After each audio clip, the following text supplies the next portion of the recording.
Plot किया है क्या? Just a second.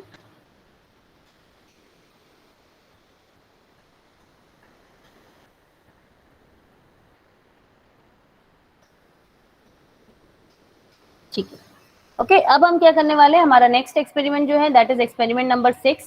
इसके बारे में हम पढ़ते हैं। तो experiment number 6 is to write a program for fast Fourier transform in 3D and also in normal thing. ठीक है, तो हमको क्या करना है, अब हमें फास्ट फोरियर ट्रांसफॉर्म निकालना है। फास्ट फोरियर ट्रांसफॉर्म के लिए आपको मैटलैब में ज्यादा कोई, जैसे कि अब हमने जब इसके थ्योरी पढ़ा था तो फास्ट फोरियर ट्रांसफॉर्म की थ्योरी भी बहुत ज्यादा डिफिकल्ट नहीं थी। मैंने आपको समझाया था कि हमें सिंपली बटरफ्लाई डायग्राम बनाना होता है और बटरफ्लाई डायग्राम में जब हम वैल्यूज पुट करेंगे तो इजीली उसका जो है आउटपुट हमारा आ जाता है। सिमिलरली आपको मैटलैब में भी फास्ट फोरियर ट्रांसफॉर्म में पढ़ने के लिए ज्यादा कुछ ऐसा डिफिकल्ट टास्क नहीं होता है। फास्ट फोरियर ट्रांसफॉर्म में सिंपली आपका जो फंक्शन है या जो कमांड है जिसको यूज करके हम फास्ट फोरियर ट्रांसफॉर्म करते हैं दैट इज एफएफटी। जैसे जेड ट्रांसफॉर्म था, जेड ट्रांसफॉर्म के लिए मैटलैब में ऑलरेडी हमारा कमांड डिफाइंड है दैट इज जेड ट्रांस। तो एफएफटी का भी जो है यहाँ पे जो है कमांड डिफाइंड है दैट इज एफएफटी। ओके, अगर अच्छा किसी को चलो मैं एक क्वेश्चन ही पूछती हूँ आप लोगों से, मुझे थोड़ा सा ये भी पता चल जाएगा कि आप लोगों ने मेरी थ्योरी क्लास में कितना ध्यान दिया था। कोई मुझे ये बताओ कि फास्ट फोरियर ट्रांसफॉर्म हम कितने टाइप से कर सकते हैं? फास्ट फोरियर ट्रांसफॉर्म अगर हमें करना है थ्योरी में, जो मैंने आप लोग को बताए थे क्वेश्चंस में, तो उसके क्या स्टेप्स होते हैं? किसी को याद है, कोई बता सकता है मुझे?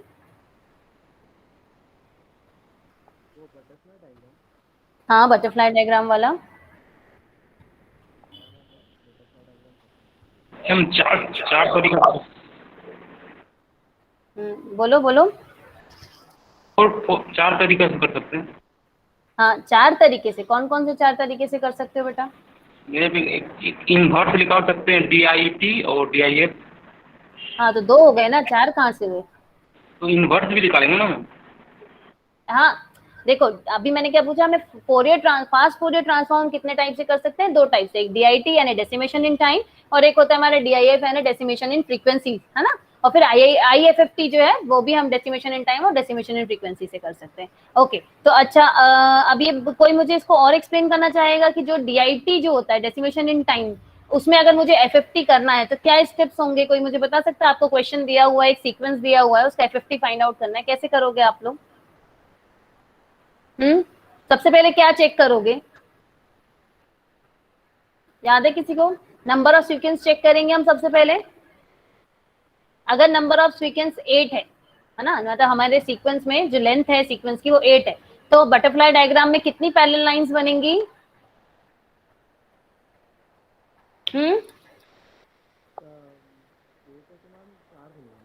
बेटा आवाज थोड़ी धीरे है, बोलो प्रिंस। 8 पैरेलल लाइंस बनेंगी ना?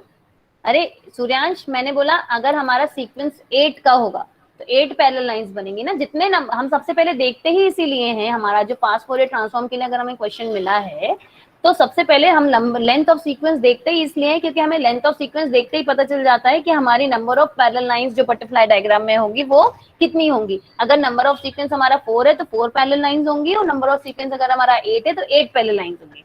ओके, अब डेसिमेशन इन टाइम है अगर, तो हमारा कौन सा सिग्नल जो होगा, मतलब कौन सा जो xn है और xk होगा ना आपका, जैसे FFT करना है तो x ऑफ n मतलब जो टाइम डोमेन सिग्नल होगा वो लेफ्ट हैंड साइड में होगा, और जो आपका फ्रीक्वेंसी डोमेन सिग्नल है वो राइट हैंड साइड में होगा।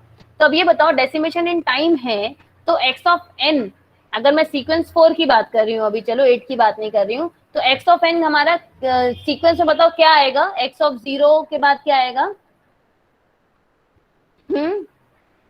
अगर मैं ये बताना चाह रही हूँ, मैं आपको ओपन करके दिखाती हूँ। मैं कह रही हूँ कि हमारा जो बटरफ्लाई डायग्राम है, हमने बोला कि नंबर ऑफ सीक्वेंस 4 है तो हमने 4 पैरेलल लाइंस बना दी, ठीक है। और क्योंकि हम FFT की बात कर रहे हैं तो x ऑफ n इधर रहेगा और x ऑफ k जो है हमारा बड़ा वाला x k इधर रहेगा, है ना। तो अब आप मुझे ये बताइए कि x ऑफ n की जो यहाँ पे वैल्यूज आएंगी वो क्या क्या आएंगी बताओ। सबसे पहले तो चलो मैंने बता दिया x ऑफ 0 आएगा, फिर क्या आएगा? x ऑफ 0 के बाद x of one, x of two, x of three. कौन बोला ये? सूर्यांश। गलत बोल रहा है सूर्यांश, पढ़ा नहीं। क्योंकि डेसिमेशन इन टाइम है, तो टाइम डोमेन सिग्नल हमारा क्या करेगा, प्रॉब्लम क्रिएट करेगा। टाइम डोमेन सिग्नल हमारा सीक्वेंस में नहीं जाएगा। x of 0, x of 1, x of 2 नहीं होगा यहाँ पे इवन और ऑड में डिवाइड होगा। यहाँ पे x ऑफ 2 होगा, फिर x ऑफ 1 होगा और फिर x ऑफ 3 होगा। ठीक है, x ऑफ k हमारा सीक्वेंस में जाएगा। ठीक है, यही तो बताया था। ठीक है, अब क्योंकि हम एफएफटी कर रहे हैं और डेसिमेशन इन टाइम है, तो हम टाइम डोमेन सिग्नल्स की तरफ से स्टार्ट करेंगे और पहले हम छोटी बटरफ्लाइज बनाएंगे और फिर हम बड़ी बटरफ्लाइज बनाएंगे। गलत हो गया, हाँ ठीक है, तो इस तरीके से हमारा रहेगा, ये ऐसा जाएगा। ठीक है, और -1 कहाँ रखना है, -j कहाँ रखना है, वो सब मैंने आप लोगों को बताया था। बच्चों आप एफएफटी भूल रहे हो, प्लीज उसको रिवाइज कर लो। चलो, now coming back to our experiment. So what is our experiment, हमारा एक्सपेरिमेंट क्या करना है हमको अभी। Experiment is write a program for discrete fast Fourier transform.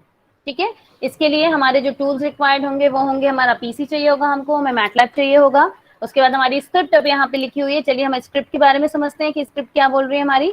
तो सबसे पहले हमारा स्क्रिप्ट बोल रहा है हमें x लेना है इनपुट। x हमारा क्या होगा, x ऑफ n से हम क्या बताते हैं, टाइम डोमेन सिग्नल हमारा बताते हैं, यानी हमको इनपुट सिग्नल की जरूरत है। तो यहाँ पे इसने बोला सबसे पहले कि आपको सीक्वेंस को एंटर करना है। सीक्वेंस को एंटर हमें किस में करना है, स्क्वायर ब्रैकेट में एंटर करना है। ठीक है, आप अगर चाहें तो इसको डायरेक्टली सीक्वेंस को लिख भी सकते हैं। ये क्या हो गया, हमारा डायनेमिक प्रोग्राम हो गया। Dynamic program in the sense कि आपको इस एक प्रोग्राम को बनाने के बाद आप अलग अलग सीक्वेंस का जो है सिंपली आप इस स्क्रिप्ट को लगाएंगे, मतलब लिखेंगे जब आप कमांड में, तो आपको जो भी स्क्रिप्ट, जैसे अगर आपको कभी नंबर ऑफ सीक्वेंस 4 हुआ या नंबर ऑफ सीक्वेंस 8 हुआ, तो आप उसके लिए अपने हिसाब से सीक्वेंस को बदल सकते हैं डायनेमिकली, है ना। लेकिन अगर आपको एक पर्टिकुलर सीक्वेंस आपको पहले से ही दिया हो एग्जाम, मतलब आपको जो एक्सपेरिमेंट दिया है, जैसे यहाँ पे भी आपको कोई भी फोरियर ट्रांसफॉर्म के लिए टाइम डोमेन सिग्नल दिया नहीं हुआ है कि आपको ये वाला पर्टिकुलर टाइम डोमेन सिग्नल को ही फास्ट फोरियर ट्रांसफॉर्म करना है। तो आपने क्या किया, यहाँ पे आपने डायनेमिक प्रोग्राम बनाया जिसमें आप खुद से सीक्वेंस एंटर करेंगे। लेकिन अगर यहीं पे आपके पास अगर सीक्वेंस डिफाइन होता तो आप यहाँ पे सिंपली एक्स के आगे पे स्क्वायर ब्रैकेट्स पे सीक्वेंस को बता देते। जैसे फॉर एग्जाम्पल अगर हमारा सीक्वेंस होता 1 2 3 4 5 6 7 8, तो हम वहां पे डाल देते स्क्वायर ब्रैकेट्स में 1 2 3 4 5 6 7 8। ठीक है, अब n जो है हमारा, n क्या होगा हमारा, यहाँ पे हम n लेंगे लेंथ। ठीक है, n हमारी क्या है, enter the length of FFT. ठीक है, तो अब आपको जितनी लेंथ का एफएफटी चाहिए है वो आपने यहाँ पे डाल दिया। ठीक है, अब हमको क्या करना है, अब हमको एफएफटी फाइंड आउट करना है। जो एफएफटी हम फाइंड आउट कर रहे हैं उसको हम किसके उसमें उसको क्या नाम दे रहे हैं, उस वेरिएबल का क्या नाम दे रहे हैं, D. D is equal to FFT, और एफएफटी के बाद हमने सबसे पहले क्या डाला, इनपुट सीक्वेंस डाला और फिर उसकी नंबर ऑफ लेंथ डाला। उसके बाद हमने डी को प्लॉट कर लिया, क्योंकि हमको डिस्क्रीट फास्ट फोरियर ट्रांसफॉर्म करना है, और डिस्क्रीट सिग्नल को हम प्लॉट करने के लिए जो यूज करते हैं वो क्या होता है, स्टेम। ठीक है, तो हमने यहाँ पे इसको डिस्क्रीट फास्ट फोरियर ट्रांसफॉर्म को प्लॉट करने के लिए स्टेम सिग्नल यूज किया। फिर हमने उसका वाई लेवल डिफाइन कर दिया, that is imaginary axis. X level define कर दिया, दैट इज रियल एक्सिस। ठीक है, और फिर डिस्प्ले भी कर दिया हमने, जो हमारा जो डी है, जो हमारा सीक्वेंस है, हमने उसको प्लॉट करने के साथ साथ डिस्प्ले भी कर दिया। तो चलो पहले हम ये देखते हैं, ये वाली स्क्रिप्ट रन करके देखते हैं कि इसमें हमारा क्या आंसर आता है।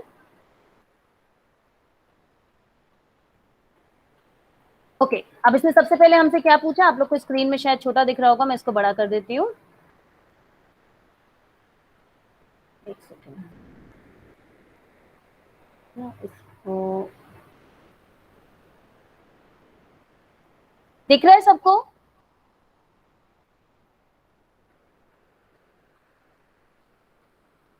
कोई बोलो, विनीत दिख रहा है बेटा? यस मैम, दिख रहा है। ओके, तो हम सबसे पहले हम यहाँ पे जो सीक्वेंस है वो डाल देते हैं 0 1 2 3 4 5 6 7। ठीक है, तो हमारा नंबर लेंथ कितनी हो गई इस सीक्वेंस की, विनीत कितनी लेंथ है सीक्वेंस की? सूर्यांश बताओ तुम, सूर्यांश तुम बताओ कितनी है लेंथ सीक्वेंस की? 8। यस, सीक्वेंस की लेंथ कितनी हमारी 8 है। विनीत आप 0 को भूल गए। ठीक है, अब हमने क्या है, यहाँ पे हमने सीक्वेंस एंटर कर दिया। अब वो हमसे पूछ रहा है कि इसकी लेंथ कितनी है, हमने दे दी 8। ओके, अब क्या आ गया, यहाँ पे हमारा पूरा फास्ट फोरियर ट्रांसफॉर्म यहाँ पे हमारा एक्सप्लेन हो गया। ठीक है, अब आप यहाँ पे फिगर पे जाइए। ये देखिए, ये हमारा यहाँ पे रियल एक्सिस और यहाँ हमारा इमेजिनरी एक्सिस, ठीक है, ये हमारा यहाँ पे डिफाइन हो गया। ओके, अब हमको क्या बोला है, लेकिन हमारा जो एम है that is to write a program of FFT in 3D, यानी हमको इसकी 3D प्लॉटिंग करनी है, ठीक है। तो अब हम क्या करेंगे,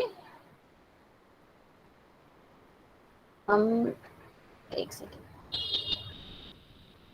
हम एक और नया फिगर ऐड कर लेते हैं इसमें, सो दैट कि हमारा क्लियर हो वो।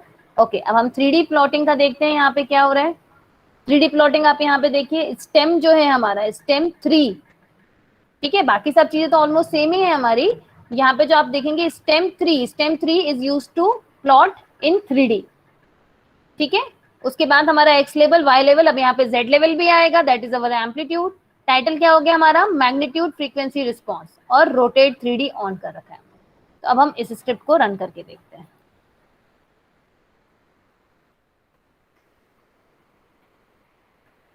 फिर हमको enter the range of FFT, हमने फिलहाल जैसे फॉर एग्जांपल डाल दिया 80।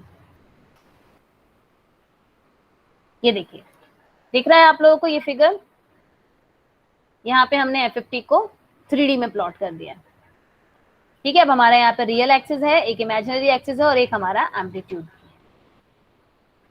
ठीक है। So in this way we need to implement and write draw the fast Fourier transform in 3D using MATLAB, ठीक है। इजी है ना ये, कोई मेरे ख्याल से इतना कोई टफ तो है नहीं इसकी जो कोडिंग है।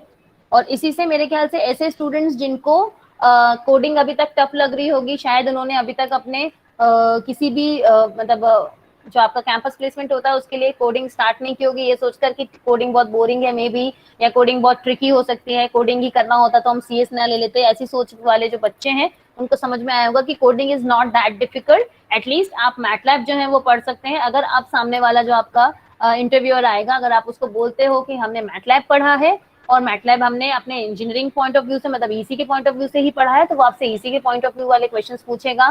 फॉर एग्जांपल, अगर आप बोलते हो कि आपने मैटलैब से डीएसपी को इम्प्लीमेंट किया है, तो वो आपसे मैटलैब से डीएसपी वाले रिलेटेड ही क्वेश्चंस पूछ सकता है कि आपने क्या क्या किया है। तो आप चाहो तो मैटलैब की हेल्प तो मैंने आपको बताया ही हुआ है कि आप मैटलैब की हेल्प से जो है वो पूरा देख ही सकते हो, समझ सकते हो, है ना। और जैसे यहाँ पे आप देख रहे हो, यहाँ पे आपको लर्न मैटलैब का प्रोग्राम वो है एक ऑप्शन। अब देखते हैं ऑनलाइन मैटलैब में, लर्न मैटलैब में किस तरीके से बताया हुआ है ना। मैं भी पहली बार ही ओपन कर रही हूँ आपके सामने ही इसको, है ना। तो देखो इसमें सारे आपको वो दिए हुए हैं, टॉपिक्स दिए हुए हैं, किस किस चीज के लिए बारे में आप पढ़, जैसे machine learning on RAM, deep learning on RAM, आप इमेज प्रोसेसिंग ऑन रैम। तो जब आप इनको पढ़ेंगे ना, तो आपको इसमें पूरे इनका जो है, देखो जैसे इसमें क्या है, इमेज प्रोसेसिंग में learn the basics of practical image processing technique in MATLAB. तो ऐसा कोई बच्चा जो अभी कुछ और ना कर रहा हो, अगर चाहे तो एक बार इनको ही देख सकता है। 1 महीने का आपको मैटलैब फ्री भी देता है ट्रायल वर्जन, तो आप उसमें चाहे तो प्रोग्रामिंग जो है वो करके भी देख सकते हैं, ठीक है। और